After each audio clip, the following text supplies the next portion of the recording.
کسی راستے پر ایک بزرگ جا رہے تھے۔ وہاں کچھ بچے آپس میں بحث کر رہے تھے۔ جب بابا جی قریب سے گزرے تو بچوں نے کہا، بابا جی، ہم آپس میں کسی مسئلے پر بحث کر رہے ہیں، کیا آپ ہمارا فیصلہ کریں گے؟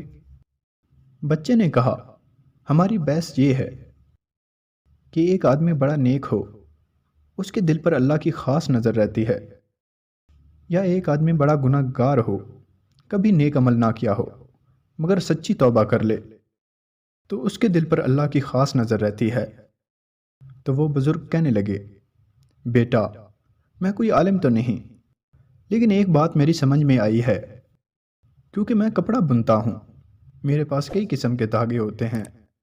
اس میں میرے تجربے کی بات یہ ہے کہ اگر کوئی دھاگا ٹوٹ جائے تو میں گرہ لگا کر اس دھاگے کو دوبارہ جوڑ دیتا ہوں۔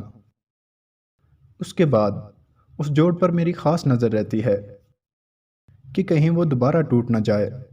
اس طرح ممکن ہے کہ جو شخص شیطان کے راستے سے سچی توبہ کر لے اور اللہ کے ساتھ گانٹھ باندھ لے تو اس پر اللہ کی خاص نظر رہتی ہوگی کہ کہیں یہ بندہ دوبارہ ایمان کے راستے سے نہ بھٹک جائے۔